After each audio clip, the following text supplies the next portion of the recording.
अल्हम्दुलिल्लाह वकफ़ा वस्सलातु वस्सलामु अला मन ला नबिय्य बअदा। औज़ु बिल्लाहि मिनश शैतानिर रजीम। बिस्मिल्लाहिर रहमानिर रहीम। या अय्युहल्लज़ीना आमनू अतीउल्लाह व अतीउर रसूल वला तुब्तिलू आमालकुम। सदक़ल्लाहु मौलानाल अज़ीम व बल्लगना बिही रसूलुहुन नबियुल करीम व नहनु अला ज़ालिका मिनश शाकिरीन व शाहिदीन वल्हम्दुलिल्लाहि रब्बिल आलमीन। सबसे पहले तो मैं चंद एक अल्फाज अपने गुज़रे हुए साथियों के बारे में अर्ज़ करना चाहता हूँ कि ये तकरीब एक साल के वक्फे के बाद हो रही है। पिछले साल ये तकरीब इस वजह से न हो सकी कि हमारे दो अजीम साथी इन्हीं दिनों के बाद दीगरे हमारे महफल के अंदर थे और मौजूद थे और ज़िंदा थे। वो यकायक उठे और अपने अल्लाह के हुजूर पेश हो गए। उस सूरत हाल में इस तकरीब को मौखर कर दिया गया और इस साल के लिए इसको मुनक़िद किया जा रहा है। मैंने आपके सामने जिन ख्यालात का इजहार करना है वो है कि हदीस की अहमियत और हुज्जियत। कि हदीस की अहमियत और हुज्जियत क्या है। इसमें कुरानी दलाइल भी मौजूद हैं हदीस की हुज्जियत के बारे में और इसकी माख़ज़ शरीयत होने के बारे में। हुज्जियत का मतलब ये है कि ये माख़ज़ शरीयत है और हज़रत मोहम्मद रसूलुल्लाह सल्लल्लाहु अलैहि वसल्लम वो कुरान पाक के शारिह भी थे और इस उम्मत के शारे भी थे। आप मुक्तदा भी थे और आप इमाम भी थे। आप चीफ भी थे और आप बहुत बड़े सियासतदान भी थे। तो अल्लाह ज़ुल जलाल वल इकराम ने सैयदना रसूलुल्लाह सल्लल्लाहु अलैहि वसल्लम की इन तमाम हैसियतों को बयान फरमा दिया है। सबसे पहले तो मैं चंद एक मुकाम कुरान पाक में से अर्ज़ करूँगा। अल्लाह ज़ुल जलाल वल इकराम ने इरशाद फरमाया, या अय्युहल्लज़ीना आमनू अतीउल्लाह व अतीउर रसूल वला तुब्तिलू अमालकुम। ऐ अहले ईमान, तुम इताअत करो अल्लाह की और अल्लाह के रसूल की। वला तुब्तिलू अमालकुम, अगर तुम ऐसा काम नहीं करोगे तो तुम्हारे अमाल बातिल हो जाएंगे और ऐसा कभी न करना कि ये जी कुरान है इस पर अमल कर लिया जाए। ये कुरान नहीं है, इस पर अमल न किया जाए। और फिर एक जगह पर इरशाद फरमाया, वमन युशाक़िक़िर रसूल मिन बाद मा तबय्यन लहुल हुदा व यत्तबि गैर सबीलिल मुमिनीन नुवल्लिहि मा तवल्ला व नुस्लिहि जहन्नम व साअत मसीरा। और एक जगह पर इरशाद फरमाया गया, फलयहज़रिल्लज़ीना युख़ालिफ़ूना अन अम्रिही अन तुसीबहुम फ़ितनतुन व युसीबहुम अज़ाबुन अलीम। इसके अलावा और भी बहुत से मुकामात हैं जिनके अंदर नबी करीम सल्लल्लाहु अलैहि वसल्लम का मुकाम और मर्तबा वो बयान किया गया है। और इसके अंदर कोई फ़र्क नहीं है, स्वाय दर्जा बंदी के कोई फ़र्क नहीं है माख़ज़ के लिहाज से कि ये वो भी माख़ज़ शरीयत है, वो भी माख़ज़ शरीयत है। और सैयदना रसूलुल्लाह सल्लल्लाहु अलैहि वसल्लम का फरमान है, हद्दिसू अन्नी, मेरी हदीसें बयान किया करो, मेरी बातें बयान किया करो। और फिर इरशाद फरमाया, बल्लिगू अन्नी वलो आया, मेरी एक आयत भी हो तो वो आगे पहुँचा दो, अपने पास ना रखो।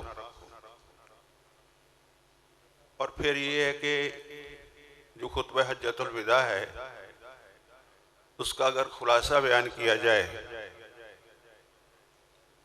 तो उस का खुलासा सिर्फ ये है कि फलयुबल्लिगु शाहिदुल गाइब, कि यहाँ जो लोग मौजूद हैं वो उन लोगों को मेरी ये बातें बता दें जो गैर मौजूद हैं।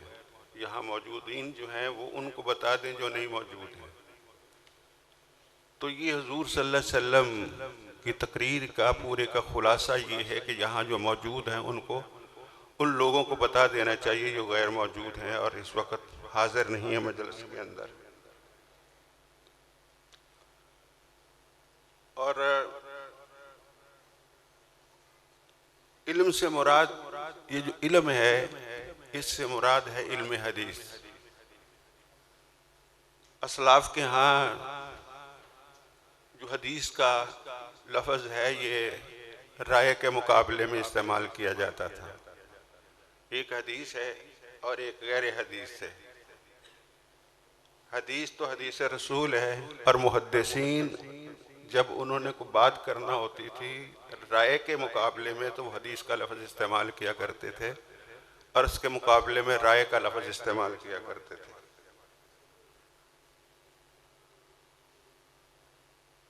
तो एक आदमी सैयदना रसूलुल्लाह सल्लल्लाहु अलैहि वसल्लम के पास बैठा हुआ था।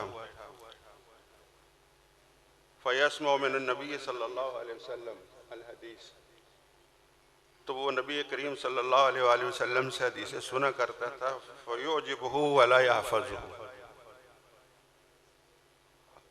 तो जाहिर बात है रसूलुल्लाह सल्लल्लाहु अलैहि वसल्लम की बातें होती थी वो उनको बड़ी अच्छी लगती थी, लेकिन हाफजा इतना नहीं था, हिफ्ज़ नहीं रख सकते थे।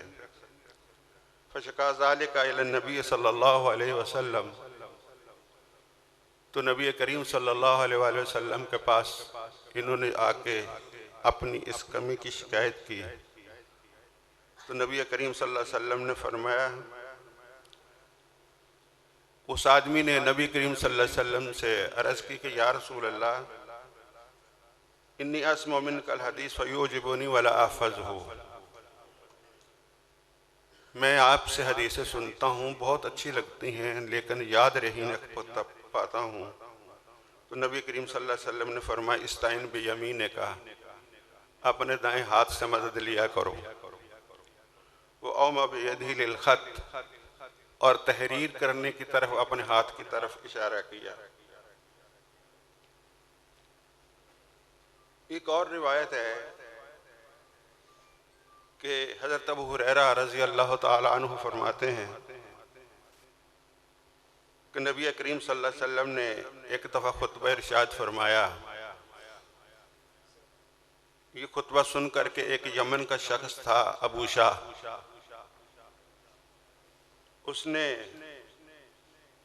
उठ करके अर्ज़ की कि या रसूलल्लाह, ये आपकी बातें बहुत अच्छी हैं, बहुत प्यारी हैं, याद रखने वाली हैं, लेकिन मुझे याद नहीं होंगी, तो हुक्म दीजिए कि मैं ये मेरे लिए लिख ली जाएं।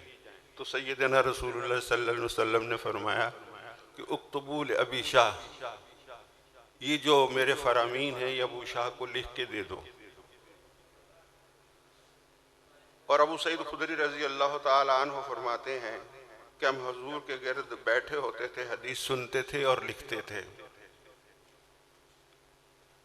राफ़ी बिन खदीज रज़ी अल्लाह ताला अन्हु से रवायत है कि नबी करीम सल्लल्लाहु अलैहि वसल्लम ने उनको लिख के दिया था, जो मदीना मुनव्वरा की हुदूद है, हरम है, वो लिख के दी थी इनको, राफ़ी बिन खदीज को सैयदना रसूलुल्लाह सल्लल्लाहु अलैहि वसल्लम। और फिर ये बात भी है कि नबी करीम सल्लल्लाहु अलैहि वसल्लम के दौर के अंदर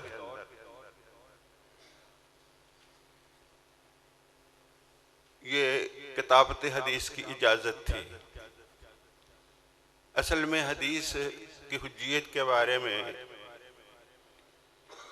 जो सबसे बड़ा इतराज़ किया जाता है वो ये है कि हुजूर सल्लल्लाहु अलैहि वसल्लम के दौर के अंदर हदीस के लिखने का एहतमाम नहीं हुआ था और हदीस नहीं लिखी गई थी।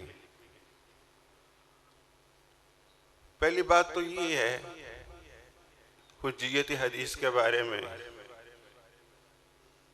कि मैं अक्ली तौर पर आपसे मुखातिब हूँ,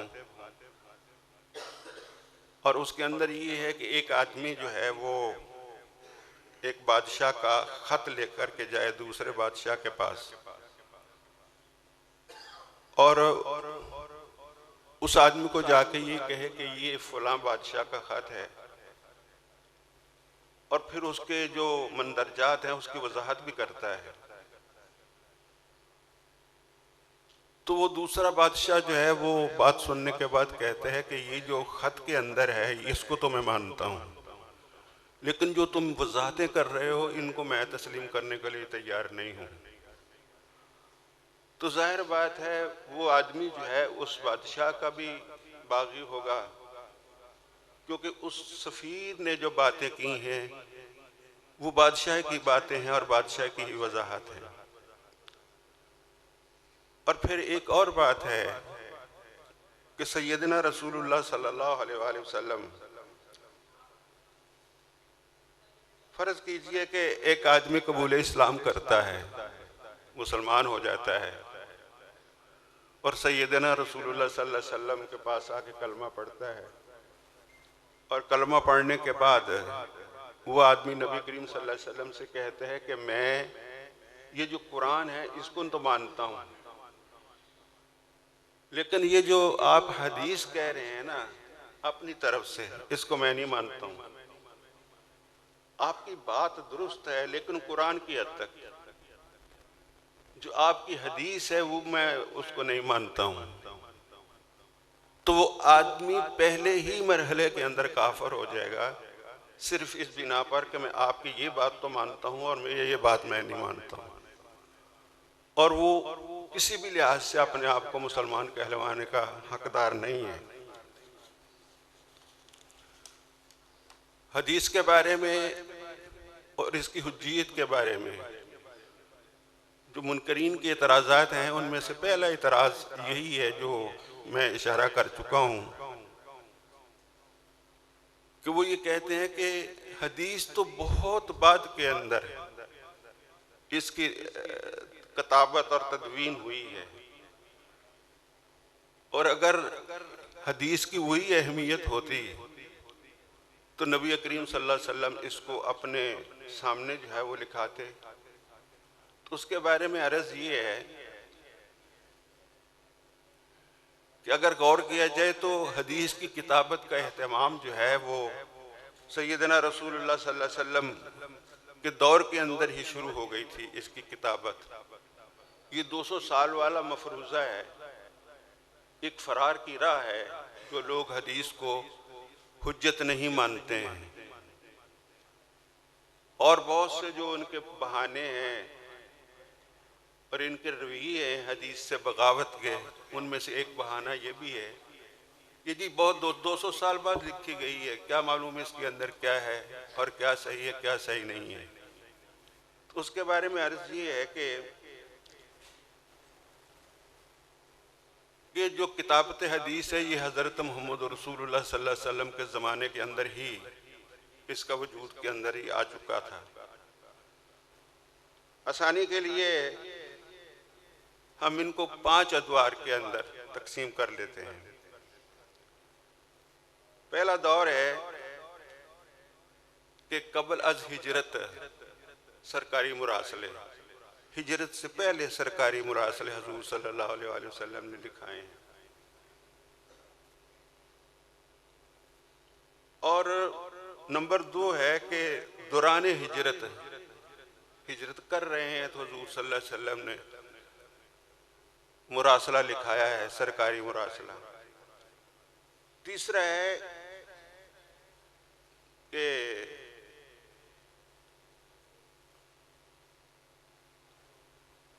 बाद अज हिजरत सरकारी मुरासले, और चौथा ये है कि अमूमी तौर पर जो नबी करीम सल्लल्लाहु अलैहि वसल्लम ने मुरासले लिखाए हैं वो भी इसके अंदर आ जाते हैं। हिजरत से पहले जो हुजूर सल्लल्लाहु अलैहि वसल्लम ने तहरीर लिखाई वो 5 नबूवत को हिजरत से 8 साल पहले मक्का में जब मुशरिकीन पर जुल्म सितम हो रहा था और इनकी कहीं बात सुनी नहीं जा रही थी, ना ही इनको पनाह दी जा रही थी, तो नबी करीम सल्लल्लाहु अलैहि वसल्लम ने कहा कि तुम हबशा की तरफ चले जाओ। और जब हबशा की तरफ चले गए तो नबी करीम सल्लल्लाहु अलैहि वसल्लम ने जो है वो हबशा का जो बादशाह था उसको एक दस्तावेज लिख के दी और उसके अंदर ये लिखा कि मैं अपने चचाजाद भाई जाफर बिन अबी तालिब को भेज रहा हूं। और फिर ये कहा कि इसके साथ कुछ और मुसलमान भी हैं, इनको भी भेज रहा हूं, जाफर बिन अबी तालिब को, और इनके साथ कुछ और मुसलमान भी हैं, और जब ये तेरे पास पहुंचे तो इनकी मेहमानदारी करना। ये तहरीरी तौर पर सैयदना रसूलुल्लाह सल्लल्लाहु अलैहि वसल्लम ने उनको लिख के दिया था। तमीमदारी की कहानी जो है काफी दिलचस्प है तारीख व हदीस की किताबों के अंदर, और बाज़ लोगों को इनकी बाज़ रिवायात पर हैरत भी होती है। ये शाम के रहने वाले ईसाई थे, मक्का आते जाते रहते थे, इस्लाम कबूल कर लिया। फिर ये होता था कि शाम आते जाते रहते थे, मक्का के अंदर आकर के इस्लाम कबूल कर लिया, तो फिर शाम की बातें ये यहाँ सुनाते थे और यहाँ की बातें ये शाम वालों के पास जाके सुनाते थे। ये जहाजरान थे, बहरी सफ़र ये किया करते थे, इनको शौक था एक किस्म का। सही मुस्लिम के अंदर जिक्र आया कि तमीमदारी हुजूर सल्लल्लाहु अलैहि वसल्लम तमीमदारी ने हुजूर सल्लल्लाहु अलैहि वसल्लम से ये अर्ज़ की कि मुझे यकीन है कि आप सल्लल्लाहु अलैहि वसल्लम की फ़ौज बहुत जल्द मेरे वतन को फतह कर लेगी। अलामात तो ऐसी थी सैयदना रसूलुल्लाह सल्लल्लाहु अलैहि वसल्लम, और इन्होंने कहा कि मुझे यकीन है कि आप की फ़ौजें जो हैं मेरे इलाके को, शाम को फतह कर लेंगी। मेरी आपसे गुजारिश है कि मुझे एक परवाना लिख दें।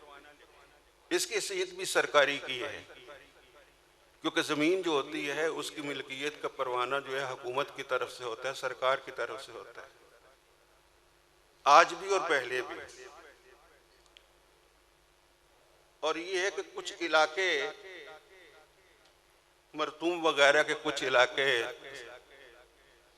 सैयदना तमीमदारी ने कहा कि आप मेरे नाम लिख दें कि ये मुझे मिल जाएं फतह होने के बाद। तो सैयदना रसूलुल्लाह सल्लल्लाहु अलैहि वसल्लम ने वो इलाके लिख दिए और इस पर फिर अमल भी किया गया, और ये हुजूर सल्लल्लाहु अलैहि वसल्लम ने अपने हाथ से ये लिखवाए थे। दौरान हिजरत भी सैयदना रसूलुल्लाह सल्लल्लाहु अलैहि वसल्लम ने कुछ तहरीरें लिखाई। दौरान हिजरत ये हुआ कि बहुत मशहूर वाक़या है सुराका मुदलजी का, सुराका बिन मालिक मुदलजी का बहुत मशहूर वाक़या है कि ये इनाम व इकराम की गरज से वहाँ से निकले। और ये बड़ी अहम बात है कि जो मैं आपके सामने रख रहा हूँ कि ये बात कि हुजूर सल्लल्लाहु अलैहि वसल्लम के 200 साल बाद जो है ये हदीस की किताबत शुरू हुई है, ऐसी बात नहीं है, बल्कि नबी करीम सल्लल्लाहु अलैहि वसल्लम के दौर के अंदर ही किताबत शुरू हो चुकी थी हदीस की। और मैं ये अर्ज़ कर दूं कि बाज़ हदीस के अंदर आता है कि हुजूर सल्लल्लाहु अलैहि वसल्लम ने फरमाया कि कुरान पाक के अलावा जो कुछ लिखी हुई चीज़ें हैं वो ख़त्म कर दो। वो इस वजह से हुजूर सल्लल्लाहु अलैहि वसल्लम ने कहा था, और ये हुक्म भी आर्जी था।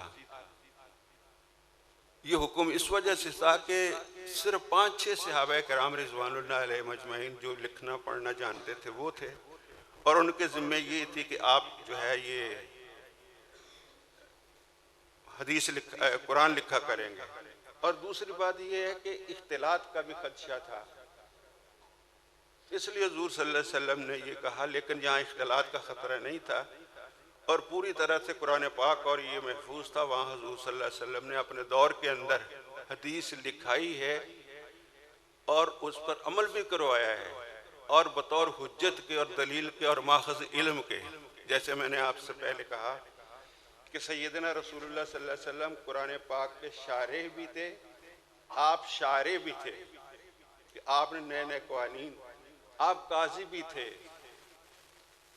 आप एक हुक्मरान भी थे और आपके फैसले नाफिज होते थे। दीगर मुल्कों के साथ आपकी खतो किताबत होती थी। तो बहरहाल मैं फिर वहाँ पर आता हूँ कि हुज़ूर सल्लल्लाहु अलैहि वसल्लम यहाँ से निकले तो अब ये बहुत नाजुक मरहला है। जब सैयदना रसूलुल्लाह सल्लल्लाहु अलैहि वसल्लम निकले हैं, 2-3 आदमी थे। एक तो सैयदना अबू बकर सिद्दीक रज़ी अल्लाह ताला अन्हु थे और एक सैयदना रसूलुल्लाह, और तीसरे जो थे इनको जो रहनुमाई करने वाले सुराका मुदलजी जो थे, ये निकले इनके पीछे इनाम व इकराम हासिल करने की गरज से। अहले मक्का ने बहुत खतीर रकम जो है वो रखी हुई थी कि जो इनको गिरफ्तार करके लेके आएगा हम उनको एक खतीर रकम देंगे। उस रकम के लालच के अंदर सुराका मुदलजी थे, वो पीछे लग पड़े। बार बार कोशिश की। अल्लाह ज़ुल जलाल वल इकराम ने अपने फजल ख़ास से इनको महफूज फरमाया और आखिर में इन्होंने ये कहा, सैयदना रसूलुल्लाह सल्लल्लाहु अलैहि वसल्लम ने ये इरशाद फरमाया। यहाँ ये बात मैं जुमला मोतरज़ा के तौर पर कहना चाहता हूँ कि अहले हक को अपने हक पर ऐसा यकीन होना चाहिए कि जैसा कि उसका हक बनता है। सिर्फ 2 आदमी हैं, चले जा रहे हैं, लेकिन अपने हक पर इतना यकीन है कि खुद इरशाद फरमाते हैं कि सुराका, एक वक्त आएगा कि आज छुप छुप के जा रहे हैं, एक वक्त आएगा कि तुम्हारे ये बालों भरे बाजुओं के ऊपर जो किसरा के कंगन है वो पहनाए जाएंगे। और इतनी जुर्रत के साथ कहा था, और उस वक्त ये बात करना और उन हालात के अंदर ये बात करना, ये बहुत बड़े हकीकत की बात है। और फिर वहां पर भी इतना रोब सुराका मुदलजी के ऊपर हुआ तो उन्होंने कहा कि या रसूलल्लाह, जब आप आए मक्का को फतह करें तो आप मेरे लिए अमान नामा लिख दें। तो सैयदना रसूलुल्लाह सल्लल्लाहु अलैहि वसल्लम ने ऐन उस मौका के ऊपर, जब मशरक में और मगरब में और पीछे और आगे और दाएं बाएं कोई कुछ नहीं था, ऐन उस मौका के ऊपर जो है इनको अमाननामा लिख दिया कि जब मक्का फतह हो तो सुराका मुदलजी को अमान होगी।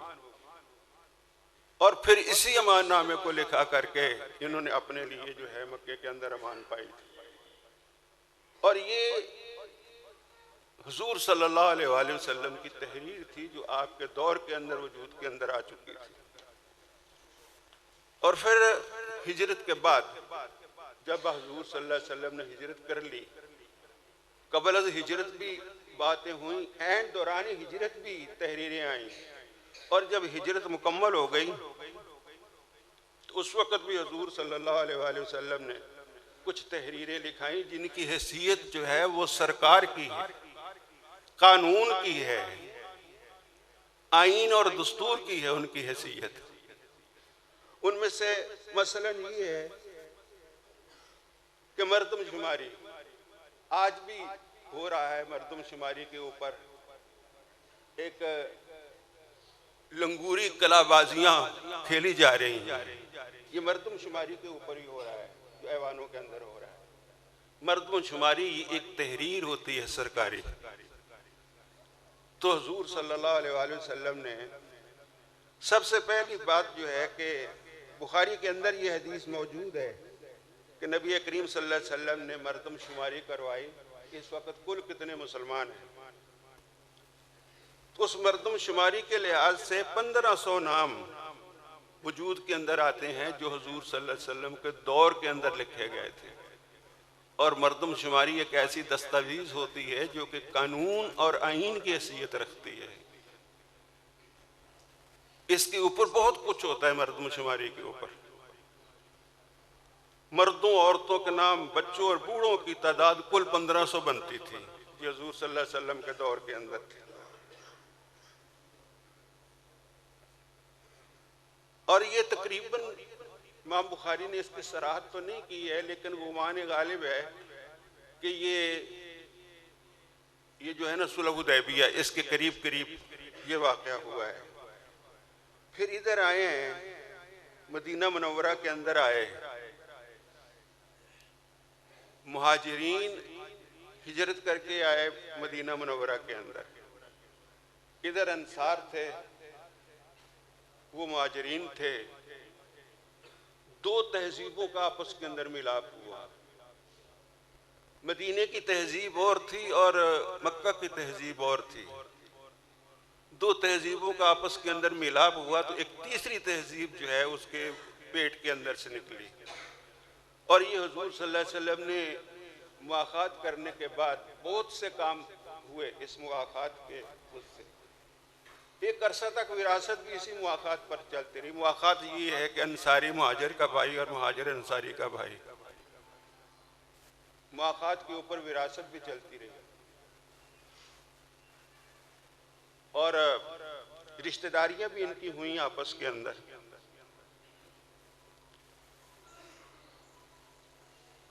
और मुआखात मदीना जो है ये बाकायदा डॉक्टर हबीबुल्लाह बहुत बड़े मुअर्रिख हैं और इनकी बड़ी अच्छी काविशें हैं। इन्होंने बड़ा तारीख के अंदर डूब करके बहुत चीज़ें लिखी हैं। और वो कहते हैं कि 52 दफ़ात यानी हुजूर सल्लल्लाहु अलैहि वसल्लम की हैसियत एक हुक्मरान की भी थी और हदीस जो है उसकी हैसियत माखज़ की है, कानून के माखज़ की है। और 52 दफ़ात जो है वो वजूद के अंदर आई हिजरत इसके ऊपर, मुआखात मदीना के ऊपर। फिर नबी करीम सल्लल्लाहु अलैहि वसल्लम ने एक और काम भी किया कि नबी करीम सल्लल्लाहु अलैहि वसल्लम के दौर के अंदर ही ऐसे यूनिट्स और ऐसी इकाइयाँ वजूद के अंदर आइयाँ जो पहले मौजूद नहीं थी। अगर कह दिया जाए तो इसके अंदर मुबालगा नहीं था कि हुजूर सल्लल्लाहु अलैहि वसल्लम जिस दौर के अंदर आए थे कोई बाकायदा ऐसा माहौल नहीं था कि वहाँ को लगी बंदी कोई रियासत हो। इन सब को फतूहात करने के बाद नबी करीम सल्लल्लाहु अलैहि वसल्लम ने एक इकाई के अंदर परो दिया और फिर इससे एक ममलकत जदीदा जो है वो वजूद के अंदर आई। और फिर ये जो थे ना इनको यूं कह लीजिए कि एक दूसरे के मुआविन यूनिट्स मुख्तलिफ जगहों के ऊपर आप सल्लल्लाहु अलैहि वसल्लम ने दौरे किए और उनके यूनिट्स बनाए और उन यूनिट्सों को एक इकाई के अंदर परो दिया और उनकी बाकायदा तहरीरें मौजूद थी। मैं फिर ये बात अर्ज करता हूँ कि ये भी एक दस्तूरी काम है और ये एक हुज्जियत का काम है और बनाया जा सकता है हदीस को। फिर ऐसा भी हुआ कि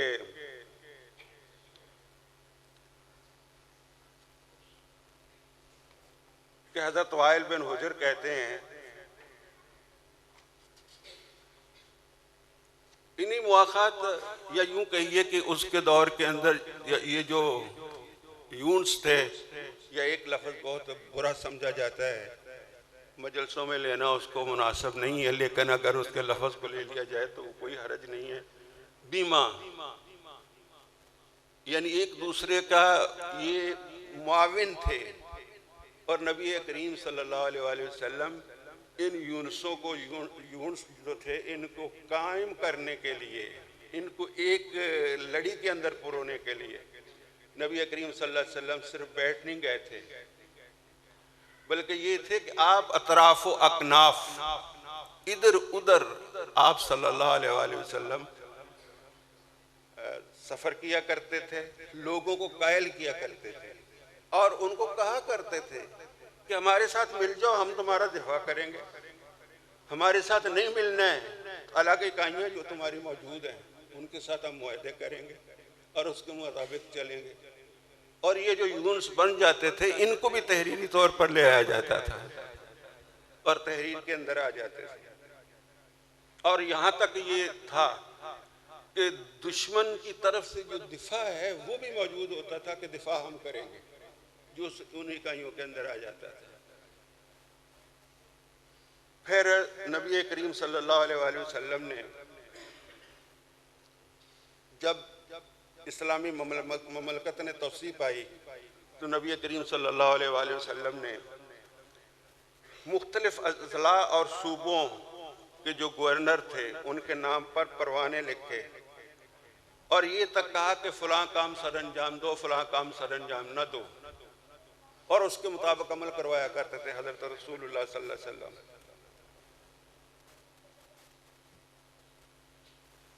मुआहदा हुदैबिया जो है, हमारा सारा जोर जो है ना तहरीर के ऊपर इस मुआहदा हुदैबिया पर लग जाता है। ये तहरीरी तौर पर हुआ था।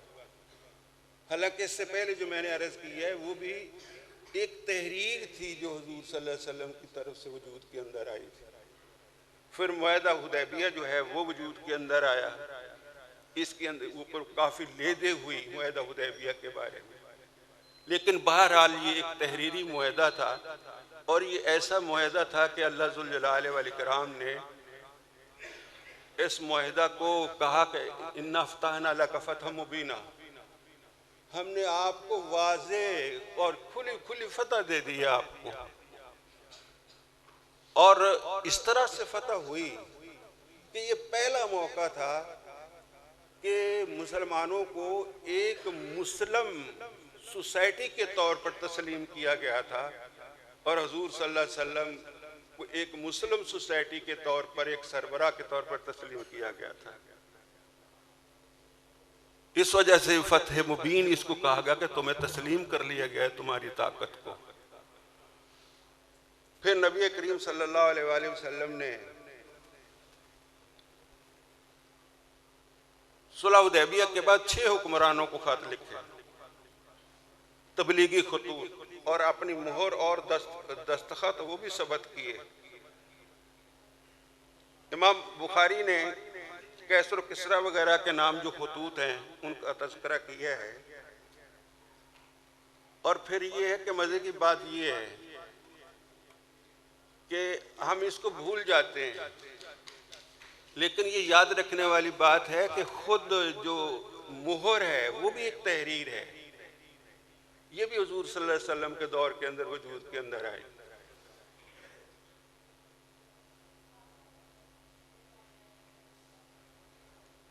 हजरत वाइल बिन उजर मदीना से अपने वतन को लौटे तो रसूलुल्लाह सल्लल्लाहु अलैहि वसल्लम के हुजूर अर्ज़ किया कि या रसूलुल्लाह, मेरी कौम पर मेरी सियादत का फरमान लिख दीजिए, कि मेरी सरदारी का फरमान लिख दीजिए।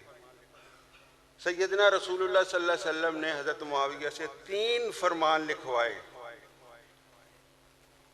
और ये कि मंदरजा झैल वफूद को भी इन अहकाम पर मुश्तमिल सहीफ़े लिख करके अलग अलग भेजे, कुबैला खसम की तरफ, सुमैला जिदान की तरफ। फिर ये है कि हुजूर सल्लल्लाहु अलैहि वसल्लम ने बाज़ लोगों को जगीरें भी लिख करके दी थी।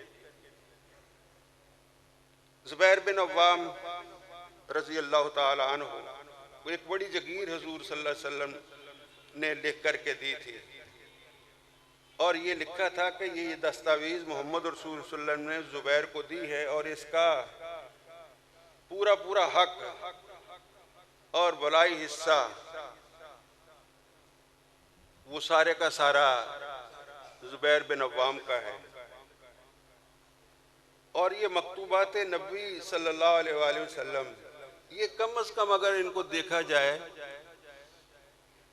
तो ज़रा चश्मे तसव्वुर से देखने की ज़रूरत है कि ये 400 सफ़हात बनते हैं, अच्छी खासी मोटी किताब बन जाती है, जो कि हुज़ूर सल्लल्लाहु अलैहि वसल्लम के दौर के अंदर वजूद के अंदर आ गए थे। 400 सफ़हात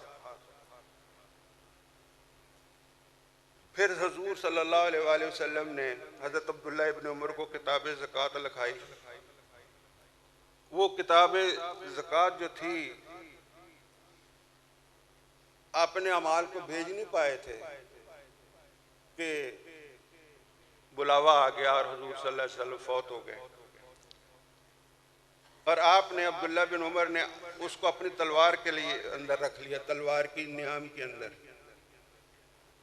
आपकी वफ़ात के बाद हज़रत अबू बकर ने अपनी वफ़ात तक इस पर अमल किया, फिर हज़रत उमर ने भी अपनी वफ़ात तक इस पर अमल किया। वो जो हुजूर सल्लल्लाहु अलैहि वसल्लम का मकतूब लिखाया हुआ था, अब्दुल्ला बिन उमर को इस पर अमल किया, अबू बकर ने भी अमल किया, उमर ने भी अमल किया। तो इसका मतलब ये हुआ कि आप के फरामीन जो हैं वो एक कानून की हैसियत रखते हैं। हमें हुजूर सल्लल्लाहु अलैहि वसल्लम की तरफ से जो बात पहुंचती है उनकी हैसियत एक फरमान की है।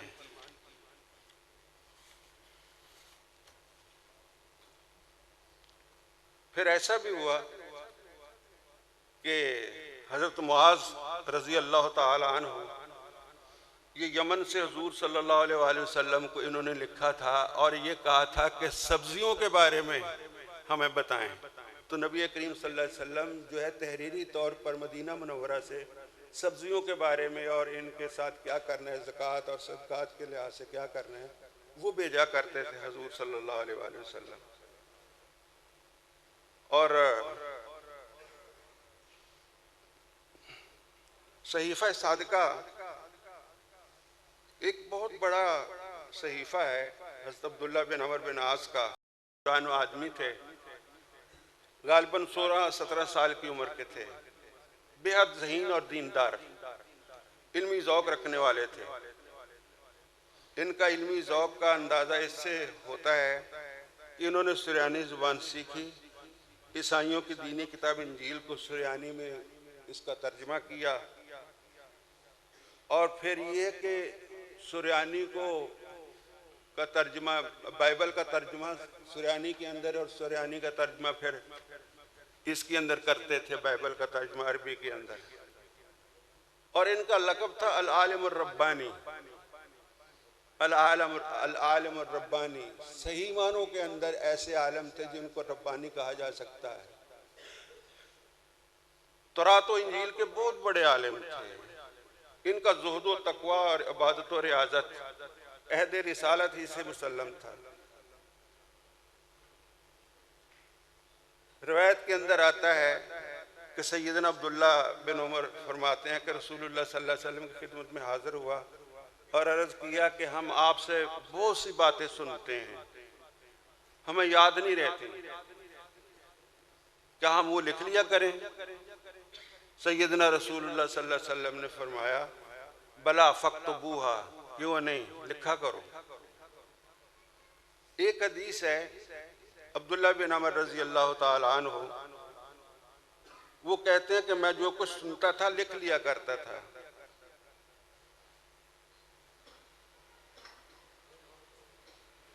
और बाज़ औक़ात, जैसे मैं पहले अर्ज़ कर चुका हूँ कि हुजूर सल्लल्लाहु अलैहि वसल्लम के बारे में कहा कि हर कुछ न लिखा करो, क्योंकि पैगम्बर अलैहिस्सलातु वस्सलाम की कभी एक हालत होती है, कभी दूसरी हालत होती है, कभी गुस्से के अंदर होते हैं, कभी नाराज़गी के अंदर होते हैं, इंसानी जज्बात बदलते रहते हैं।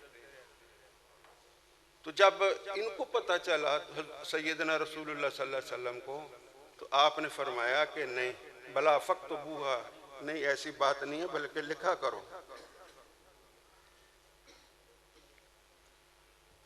और एक बहुत बड़ा ज़ख़ीरा इनके पास इकट्ठा हो गया था,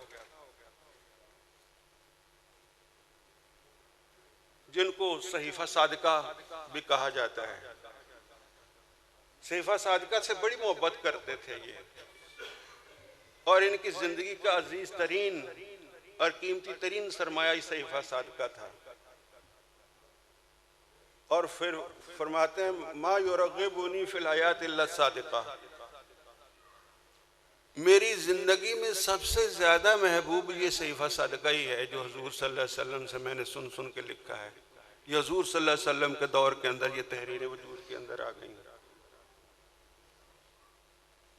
और फिर ये है कि हज़रत अबू हुरैरा रज़ी अल्लाह ताला अन्हु इरशाद फरमाते हैं कि कोई शख्स ऐसा नहीं था जिसको मुझसे ज़्यादा हदीसें याद हो। मुझे सबसे ज़्यादा हदीसें याद थी। हाँ, अब्दुल्ला बिन उमर को मुझसे ज़्यादा हदीसें याद थी। उसकी वजह ये थी कि मैं सिर्फ अपने हाफजे पर वो किया करता था, और ये जो हैं अब्दुल्ला बिन उमर ये साथ लिख भी लिया करते थे। तो इस वजह से इनका ज़ख़ीरा हदीस मुझसे ज़्यादा है, क्योंकि हाफजे के साथ साथ इनकी तहरीर भी मौजूद थी।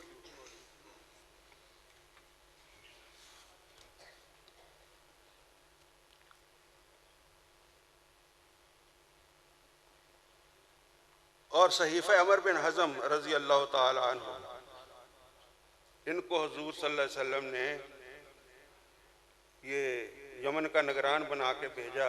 तो उन्होंने एक अहदनामा भी तहरीर करके दिया, और जिसमें शराय व फ़राइज़ और हदूद इस्लाम की वो दी गई थी, हिदायत दी गई थी। अब मुनकरीन हदीस जो हैं वो एक इतराज़ करते हैं हदीस के ऊपर। वो कहते हैं कि अगर हदीस की कानूनी हैसियत होती और ये माख़ज़ शरअ होती, इनमें से शरीयत निकल रही होती, तो नबी करीम सल्लल्लाहु अलैहि वसल्लम इसको भी लिखाने का एहतमाम करते, जबकि आपने वो एहतमाम नहीं किया है। इससे मालूम ये होता है कि इनकी शरई हैसियत वो नहीं है जो कुरान पाक की है। तो उसका जवाब ये है कि ये 6-7 आदमी जो थे वो लिखना पढ़ना जानते थे। उनको रसूलुल्लाह सल्लल्लाहु अलैहि वसल्लम ने कुरान को लिखने लिखाने और इसकी किताब पर अगर लगा दिया, अगर हदीस के लिखने का काम भी इनके सुपुर्द होता तो कुरान लिखने का काम भी नामुकम्मल रहता। अगर साथ ये काम होता है ना कि उसी तरतीब के साथ और रफ्तार के साथ लिखना है, तो साथ जो है कि कुरान पाक की जो है ना तरतीब और तदवीन और तहरीर, इसका काम जो है उसने भी मुतअस्सर होना था। जब सहाबा कराम रिज़वानुल्लाह अलैहिम अजमईन आहिस्ता आहिस्ता पढ़ गए और इनके अंदर लिखाई का ज़ौक़ व शौक़ हुआ,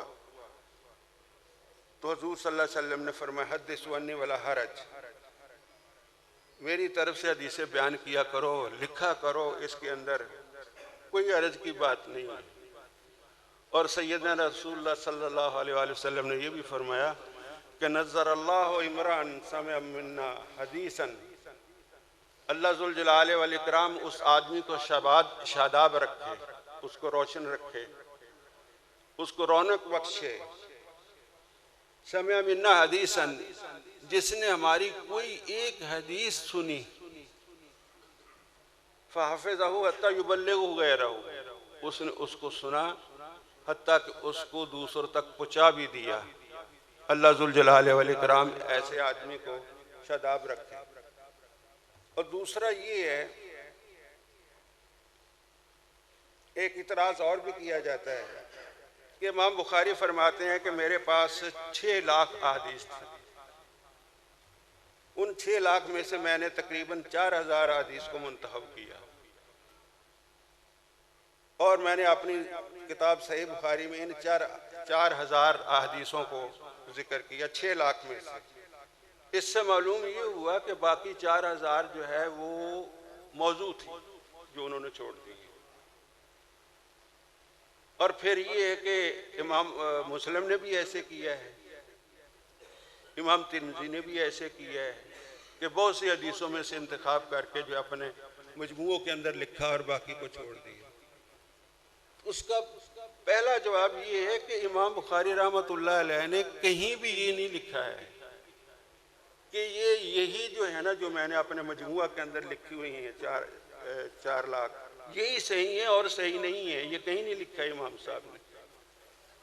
इमाम साहब का मतलब ये है कि ये 6 में से 4 जो मैंने मुंतखब की हैं ये अपने मेयार के लिहाज से ये सबसे ज्यादा आला है, और भी हदीसें मौजूद हैं। और फिर उसके बाद जो है ये हाकिम नीशापुरी ने इसके ऊपर काम भी किया है, और उन्होंने उसके अंदर लेके आए हैं जो इमाम बुखारी की शर्त पर पूरी उतरती हैं, या फिर इमाम मुस्लिम की शर्त पर पूरी उतरती हैं, या शेखैन की शर्त पर पूरी उतरती हैं। इमाम साहब हाकिम नीशापुरी, अब्दुल्ला नीशापुरी ने इसको मुस्तदरक के अंदर ऐसी हदीस को इकट्ठा किया है। फिर इसके साथ साथ ये बात भी है कि यहाँ तक ही नहीं ये काम पहला हुआ कि शेखैन ने ये काम किया हो या दीगर असहाब सुनन ने ये काम किया हो, नहीं, इसके बाद बहुत से अल्लाह वाले फिर ऐसे उठे हैं जिन्होंने छलनी का काम किया है। और जिस तरह ये एक एक हदीस की टो के अंदर लगे रहे और इन्होंने आला दर्जे का मेयार मुकर्रर किया, इसी तरह से ये बहुत अल्लाह वाले ऐसे उठे कि जो टो के अंदर लगे रहे और बड़ी बारीकी के साथ, बड़ी छलनी के साथ एक एक दाने को लेकर के उन्होंने टटोला और बड़ी बड़ी जो है वो किताबें तरतीब दी, जिसमें जो है वो अल-मसनूआ फिल अहादीस अल-मौज़ूआ ये किताब भी मौजूद है। मुल्ला अली कारी की जो है वो किताबुल मौज़ूआत है। ये अलग बात है कि बाज़ औक़ात ये भी सुनने के अंदर मिलता है और कमाल का मिलता है कि मुल्ला अली कारी ने मौज़ूआत शरीफ के अंदर ही फरमाया। अब मौज़ूआत भी है और शरीफ भी है और उसके अंदर फरमाया ही है और बयान करने वाले करते चले जा रहे हैं। चलिए बिल फर्ज अगर मान भी लेते हैं, उसका ये है कि बाजार के अंदर एक मरीज है, बाजार के अंदर इलाज करने वाले तो बहुत से अताई हैं, डॉक्टर हैं, जाली हैं। तो क्या सारे जो है वो सारे डॉक्टर ही जाली हो जाएंगे, सारे अताई हो जाएंगे? माशरे के अंदर जेब तराश भी है, तो पूरा माशरा जेब तराशियों का है। माशरे के अंदर डाकू हैं, राहज़न भी हैं, सारा माशरा डाकू और राहज़ानों का होगा? ये तो एक आध मौजूद होती है, मिसालें हर जगह पर मौजूद है। अगर ज़ख़ीरा हदीस इतना बड़ा है तो पहले अव्वलीन जो मुदव्विनीन हैं उन्होंने एहतमाम किया, फिर उसके बाद के अंदर भी जो है इसके ऊपर काम किया गया है। फिर ये भी कहा जाता है कि एक इतराज़ ये भी किया जाता है कि यार किस पर अमल करें, ये बहुत सारा एक आम एतराज़, किस पर अमल करें? रफ़ुल यदैन वालों के ऊपर अमल करें या अदम रफ़ुल यदैन पर अमल करें, आमीन बिल जहर पर अमल करें या आमीन बिल सिर पर अमल करें? तो इसका जवाब ये है कि अमल तो करो, किसी पर करो, ये तो बाद के अंदर होता रहेगा। और ये इख्तिलाफात इतने बड़े नहीं हैं, किसी एक नुक्ते पर आके इंसान जो है वो पहुंच नहीं सकता है। और ये जो मुनकरीन के आपस के जो इख्तिलाफात हैं, उन्होंने जो इख्तिलाफात किए हैं वो इतने ज़्यादा मौजूद हैं कि उन इख्तिलाफात को दूर ही नहीं किया जा सकता है। और उन्होंने एक एक लफ्ज़ का नमाज का कोई माना लिया है और अय्याम मादूदात उसका कोई माना लिया है, और इनके अंदर ऐसे इख्तिलाफात उठे हैं कि जिनको वो नहीं किया जा सकता, रफ़ा नहीं किया जा सकता। जबकि हदीस और कुरान को मानने वालों के दरमियान इतना इख्तिलाफ नहीं है जिसको रफ़ा न किया जा सकता हो और किसी एक नुक्ते पर न बैठा जा सकता हो। फिर ये भी कहा जाता है जो इनकी तरफ से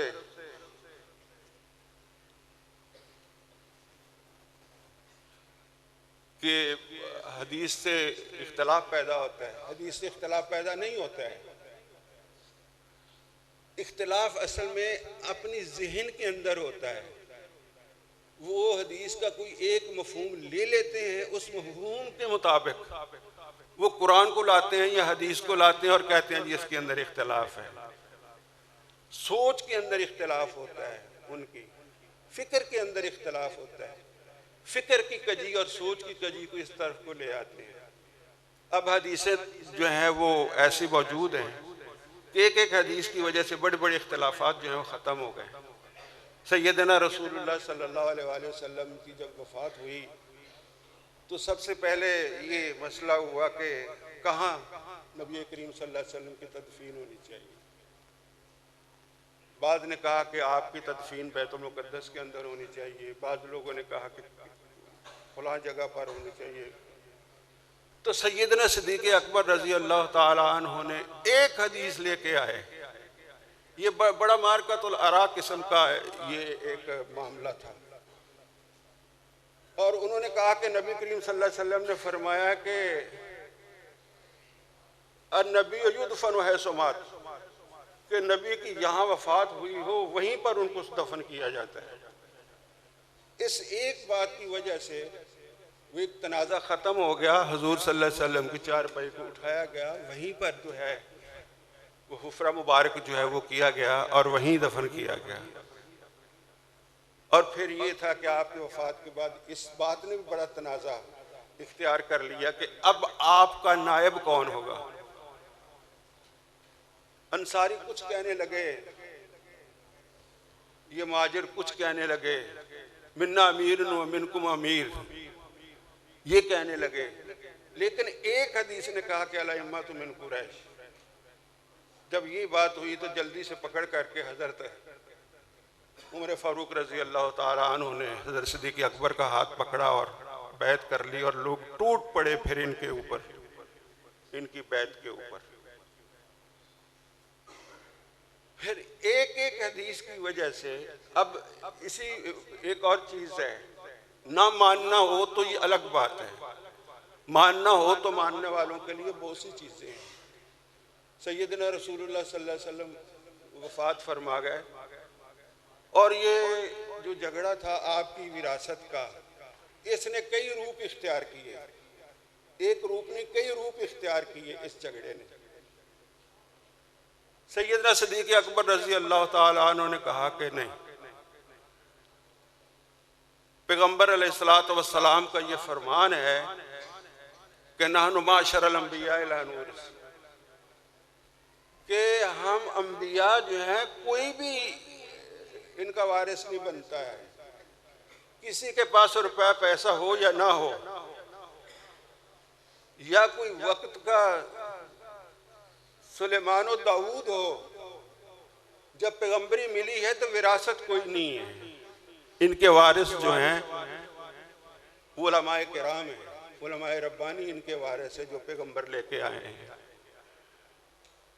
सैयदना रसूलुल्लाह सल्लल्लाहु अलैहि वसल्लम ने छोटी छोटी बातों के साथ बहुत से मसाइल हल किए। हज़रत सलमान रज़ी अल्लाह ताला अन्हु ये आए सैयदना रसूलुल्लाह सल्लल्लाहु अलैहि वसल्लम के पास, तो हुज़ूर सल्लल्लाहु अलैहि वसल्लम से कहा कि ये या रसूलुल्लाह ये सदका है, कबूल फरमाइए।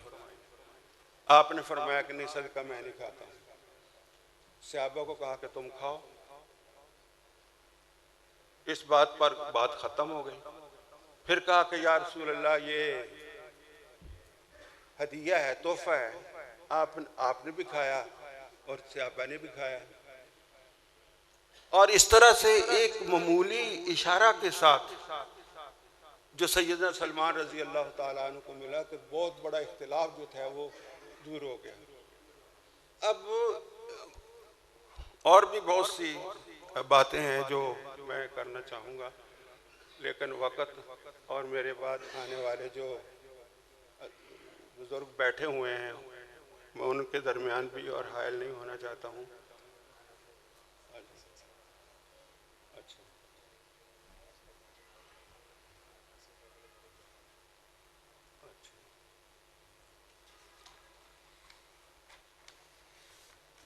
अच्छा, एक बात और है जो मैं आपके सामने अर्ज करना चाहता हूँ, वो ये है कि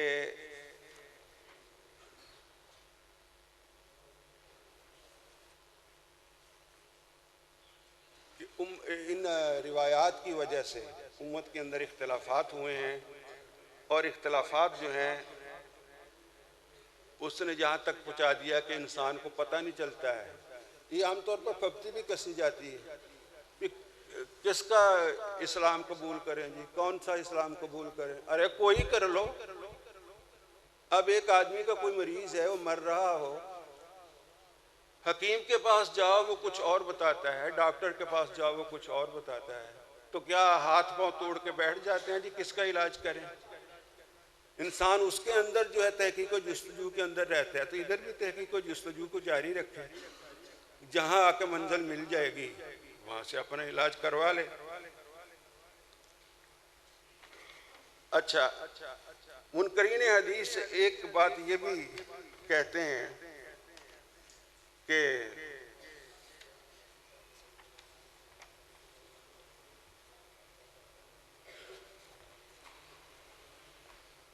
ये उनका इतराज है। वो कहते हैं कि हदीस जो है ये जन का फायदा देती है, और जन के बारे में ये है कि कुरान कहता है इन्ना ज़न्न ला युगनी मिनल हक़्क़ि शैअन, कि जन जो है ये हक के बारे में कुछ फायदा नहीं देता है। ये जन है, लेकिन अगर इंसान गौर करे तो कुरान पाक के अंदर जो जन का लफ्ज़ है वो कई मानों के अंदर इस्तेमाल हुआ है।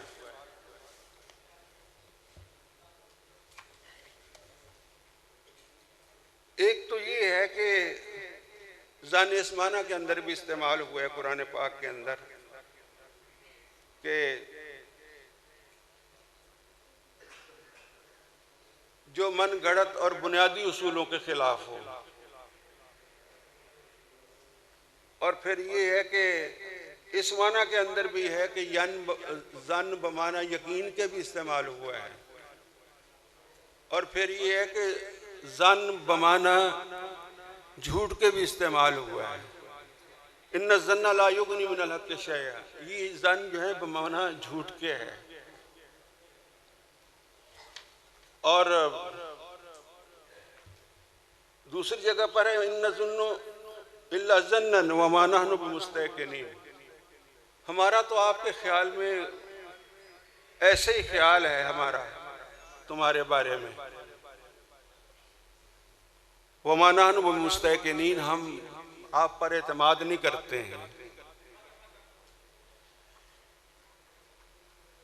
और एक जगह पर आता है जन बमाने यकीन के, अल्लज़ीन यज़ुन्नून अन्नहुम मुलाक़ू रब्बिहिम व अन्नहुम इलैहि राजिऊन,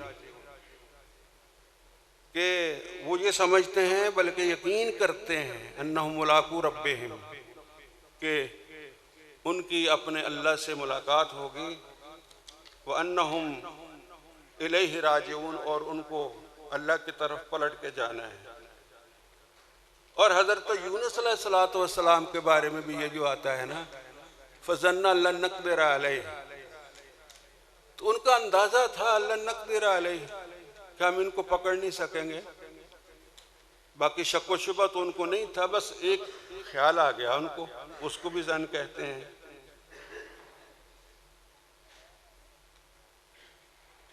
तो असल बात यह है कि अहादीस की जो मोटी मोटी तीन किस्में की गई हैं, उनमें एक तो अखबार मुतवातिरा है, एक अखबार अहाद है, और दूसरा है अखबार मशहूरा। तो अखबार अहाद भी हों तो वो भी यकीन का फायदा देती है, सिर्फ मुतवातिरा और वो ही नहीं, बल्कि अखबार अहाद जो हों वो भी यकीन का फायदा देती हैं। जैसे कि मैं पहले आपसे अर्ज कर चुका हूँ कि हज़रत सलमान रज़ी अल्लाह ताला अन्हु, वो एक आदमी थे, उन्होंने आके कहा हुज़ूर सल्लल्लाहु अलैहि वसल्लम से कि ये सदका है खाएं। आपने एक की बात पर यकीन किया और कहा कि नहीं, मैं सदका नहीं खाऊंगा। दोबारा आए, फिर कहा कि ये हदिया है, खाएं। आप सल्लल्लाहु अलैहि वसल्लम ने एक की बात पर यकीन किया और आपने उसको तनावुल भी फरमाया और लोगों को कहा कि तुम भी खाओ। और फिर एक जगह पर आता है कि यह सैयदा बरीरा के घर की बात है कि उनके घर के अंदर गोश्त पक रहा था, तो सैयदना रसूलुल्लाह सल्लल्लाहु अलैहि वसल्लम ने फरमाया लम अरा बुरमतन फी अलहमुन, कि ये जो हंडिया के अंदर उबल रहा है ये क्या है? तो अहले खाना ने कहा कि ये लहमुन सुद्दिक अला बरीरा, ये तो बरीरा पर सदका किया गया है। तो सैयदना रसूलुल्लाह सल्लल्लाहु अलैहि वसल्लम ने इरशाद फरमाया ये उसके लिए सदका है और हमारे लिए हदिया है, हमारे पास ले आओ और हम इसको इस्तेमाल करेंगे। सैयदना रसूलुल्लाह सल्लल्लाहु अलैहि वसल्लम ने कैसर रूम, किसरा ईरान, मिस्र के मकौकस, हफ्सा के नजाशी, इनके नाम दावती खतूत भेजे और ये सारे काम एक शख्स करता रहा है। कोई बहुत बड़े बड़े जम्मे गफ़ीर जो थे, बहुत बड़ी जमातें जो हैं वो लेके नहीं जाती थी कि 60-60, 70 आदमी जो है वो इनके पास गए हों, कैसर रूम के पास या किसरा ईरान के पास या मिस्र के मकौकस के पास। और फिर इसी तरह अब्दुल्ला बिन हुज़ाफ़ा को किसरा के पास भेजा था, हातिब बिन अबी बल्ता को वाली मिस्र के पास भेजा था। अगर ख़बर वाहिद पर एतबार नहीं किया जा सकता और ख़बर वाहिद को रद्द करना चाहिए तो कैसर रूम के पास बहुत बड़ी जमात भेजने, यानी कम से कम 50-60 सहाबा तो होने चाहिए थे। इस तरह ईरान और वाली मिस्र के पास ज़्यादा तादाद में सहाबा भेजते हैं। लेकिन ये है कि हुज़ूर सल्लल्लाहु अलैहि वसल्लम ने वो ख़त दे के भेजा मिन मोहम्मद रसूलुल्लाह इला किसरा अज़ीम फैसल इला अज़ीम फ़ारिस, वो दे के भेजा और उसने फाड़ दिया। और उस आदमी ने, एक आदमी ने आके हुज़ूर सल्लल्लाहु अलैहि वसल्लम को बताया कि आपके ख़त को फाड़ दिया गया है। कोई बहुत बड़ा मजमुआ नहीं था कि जिसने आके बताया हो कि आपके ख़त को फाड़ दिया गया है। तो हुज़ूर सल्लल्लाहु अलैहि वसल्लम ने इरशाद फरमाया उसने हमारा ख़त फाड़ा है, अल्लाह ज़ुल जलाल वल इकराम उसकी हुकूमत को फाड़ के रख देगा। अब आखिर में मैं ये बात अर्ज़ करना चाहता हूँ कि असल मसला जाहिल मुल्लाओं की ईजाद है। इस्लाम के जिस जिस मसला और जिस जिस हुक्म पर ईसाइयों की निगाहें एतराज़ पड़ती गई, इससे इन मग़रब ज़दा मुसलमानों ने इनकार कर दिया। और फिर उन्होंने देखा कि जब तक हदीस का इनकार ना किया जाएगा उस वक़्त तक हम इस्लाम के रिकॉर्ड से इन मसाइल को हज़फ नहीं कर सकते हैं जिन मसाइल पर ईसाइयों के इल्ज़ामात वारिद होते हैं। इनकी बुनियाद पर उन्होंने सिरे से ही ये कहा कि हदीस का इनकार कर दो, और जब हदीस का इनकार होता है तो फिर बागी जो है ना, फिर मियारे हदीस जो है ना वो आता है कि ये किस मियार की है और किस मियार की नहीं है। अल्लाह ज़ुल जलाल वल इकराम मुझे और आपको समझने की तौफीक अता फरमाए।